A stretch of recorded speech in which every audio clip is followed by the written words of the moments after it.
यदि आप 17 फरवरी को हिंदी का एग्जाम देने जाने वाले हैं और उसमें से 100 में 100 अंक यदि आप हिंदी में उठाना चाहते हैं तो इस वीडियो को पूरा देखिएगा। मैं पूरी गारंटी के साथ कर रहा हूँ, एक गारंटी नहीं, पूरी 120% गारंटी के साथ कर रहा हूँ कि इस वीडियो को देखने के बाद आप हिंदी में 100% 100 अंक उठा पाओगे। देखो क्या करना और क्या पढ़ना है हिंदी में, आखिर 17 फरवरी को एग्जाम में जाकर क्या क्या लिखना है, कैसे लिखना है, ताकि आपका पूरा का पूरा फुल मार्क्स आ जाए। यहाँ पर हिंदी का पूरा मैं बायोडाटा निकाला हूँ और उसी आधार पर आपको समझाऊंगा, उसी आधार पर बताऊंगा और इसी तरीके से आप एग्जाम में लिख कर आइएगा। 120% गारंटी के साथ कराऊं, हिंदी में आपका एक नंबर भी नहीं कटेगा, 100 का 100 मार्क्स आपको मिलेगा हिंदी में। चलिए हम लोग देखते हैं। देखो हिंदी में 100 अंक कैसे लाएं। हिंदी में 100 अंक लाने के लिए आपको क्या क्या पढ़ना है, क्या क्या एग्जाम में लिखना है। सबसे पहले ये बात समझते हैं। देखो हिंदी में क्या है ना कि 100 गो ऑब्जेक्टिव पूछता है, जिसमें से 50 नंबर का आपका ऑब्जेक्टिव होता है। मेरे कहने का ये मतलब कि 100 गो ऑब्जेक्टिव पूछेगा ना, उसमें से 50 गो ऑब्जेक्टिव को आपको OMR सीट के अंदर भरना है। किसके अंदर भरना है? OMR सीट के अंदर आपको भरना है। किसको? मात्र 50 ऑब्जेक्टिव को OMR सीट के अंदर आपको फिलअप करना भरना है। देखो इसमें से क्या होगा, 100 गो ऑब्जेक्टिव देगा, जिसमें से 50 ऑब्जेक्टिव को ही OMR सीट के अंदर भरना है। दूसरी बात है, 100 गो ऑब्जेक्टिव जो देता है आपका, 100 गो ऑब्जेक्टिव में से 50 ऑब्जेक्टिव किताब का होता है, यानी किताबी प्रश्न हो सकता है, किस चैप्टर का लेखक कौन है, उस कहानी में अंदर की बातें लिख सकता है। और 50 नंबर का जो होता है ना व्याकरण। तो यदि आप चाह रहे हैं कि ऑब्जेक्टिव में पूरा नंबर उठ जाए तो इसके लिए आप या तो पूरा किताब पढ़ जाइए, नहीं तो पूरा व्याकरण पढ़ जाइए। जो संधि समास, व्याकरण, संधि समास, संज्ञा, सर्वनाम, विशेषण, जितना भी चीजें होता है व्याकरण में, वो सारी चीजें पढ़ जाइए। दोनों में से कोई एक पढ़ जाएंगे तो आपका हिंदी का ऑब्जेक्टिव वहां से कंप्लीट हो जाएगा। यदि आप इसके अलावा हिंदी का PDF लेना चाहते हैं, नोट्स लेना चाहते हैं कि जो ऑब्जेक्टिव का कि जो आपके एग्जाम में 100% लड़ जाए, तो 100 से 200 में ग्रामर और किताब का ऑब्जेक्टिव दूंगा, जिसमें से गारंटी लूंगा कि 50 को आपका ऑब्जेक्टिव लड़ जाए। तो स्क्रीन पर जो व्हाट्सअप नंबर, वहां से संपर्क करिएगा। तो जो ऑब्जेक्टिव आपका आएगा उसमें से 50 नंबर का ऑब्जेक्टिव, यानी 50 को ऑब्जेक्टिव को आपको OMR सीट के अंदर भरना होगा। और पूरी गारंटी के साथ कहूंगा कि मेरा जो PDF लीजिएगा वहां से आपका 100% सारे ऑब्जेक्टिव लड़ जाएंगे, इसकी गारंटी मैं लूंगा। ठीक है, तो ऑब्जेक्टिव आपका कितना नंबर का? 50 नंबर का। अब सब्जेक्टिव क्या? तो ऑब्जेक्टिव तो आपको OMR सीट के अंदर भर के चले आइएगा, लेकिन सब्जेक्टिव का क्या कीजिएगा? देखो हिंदी में सब्जेक्टिव जो आता है ना, गद्यांश आता है, जानते हैं, 20 नंबर का। यानी हिंदी में जो गद्यांश आएगा वो कितने नंबर का? 20 नंबर का। अब आप सोचोगे गद्यांश क्या होता है, एक एक चीजों को समझाऊंगा, पहले इन तरीका को समझ लेते हैं कि क्या क्या आपके हिंदी में आता है। यानी गद्यांश 20 अंक का आएगा। जो हिंदी में निबंध आता है वो 10 नंबर का होता है। अब निबंध क्या होता है ये भी आपको समझाऊंगा। निबंध आपका 10 नंबर का आएगा। आवेदन पत्र जो लिखने के लिए हिंदी में आएगा 5 नंबर का।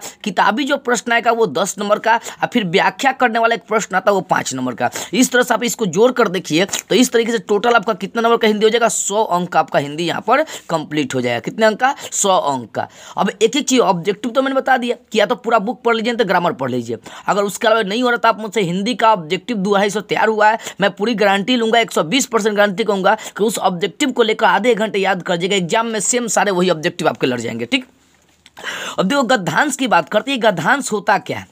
देखो गद्यांश मतलब क्या होता है? गद्य दिया रहेगा, उसको पढ़ कर उसी का आंसर देना। मतलब कहने का मतलब कुछ आपको जैसे मान लीजिए सेंटेंस उठा कर दे दिया 20 से 30 वाक्य में, और उसी से संबंधित आपका प्रश्न दिया रहेगा, और उसी से संबंधित प्रश्न दिया रहेगा तो उसी गद्यांश को पढ़कर जवाब देना है। यानी गद्यांश जो होता है, यानी गद्यांश, देखो गद्यांश जो होता है कुछ अलग से नहीं होता है, गद्यांश उसी से संबंधित होता है। यानी कोई आपको मान लो कि आप 50-60 को हिंदी में लाइन लिख दिया, ठीक है, अब 50-60 को लाइन आपको लिख दिया, उससे संबंधित आपको 4 गो प्रश्न दे देगा, ठीक है ना, 5 गो प्रश्न दे देगा, जो भी हो 4-5 गो प्रश्न देगा। अब इन्हीं गद्यांश को पढ़कर आपको इन सारे प्रश्नों का जवाब देना होता है। तो ये बहुत आसान होता है। यहाँ गद्यांश से एक भी नंबर आपका एग्जाम में नहीं कटना चाहिए। ठीक, गद्यांश समझ में आ गई होगी। अब बात करते हैं निबंध का। देखो हिंदी में जो निबंध होता है 10 नंबर का होता है। निबंध मतलब होता है कि किसी चीज़ के बारे में आपको उसके बारे में लिखना, उसकी चर्चाएं करना। तो मैं कुछ महत्वपूर्ण निबंध बता दे रहा हूँ, उनको जाकर आप पढ़ लीजिएगा, कुछ जान लीजिएगा और उससे संबंधित बातें आप लिख दीजिएगा। देखो नीचे मैं निबंध के बारे में लिखा हूँ कि निबंध के लिए आपको क्या क्या पढ़ना है, क्या क्या एग्जाम में आपके निबंध वाले बातें आ सकते हैं, इन सब चीज़ों को समझते हैं।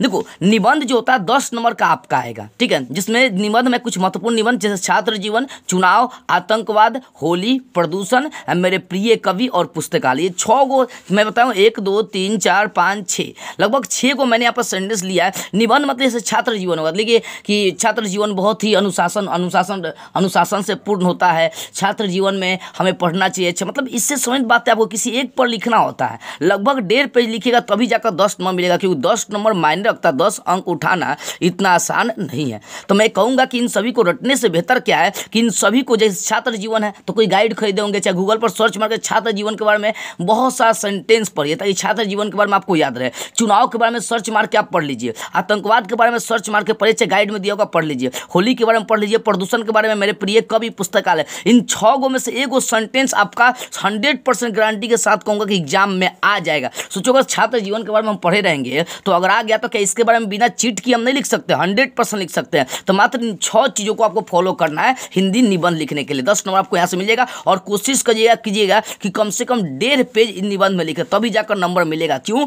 क्योंकि ये निबंध है 10 नंबर का बात है, ठीक है ना। आगे समझते हैं।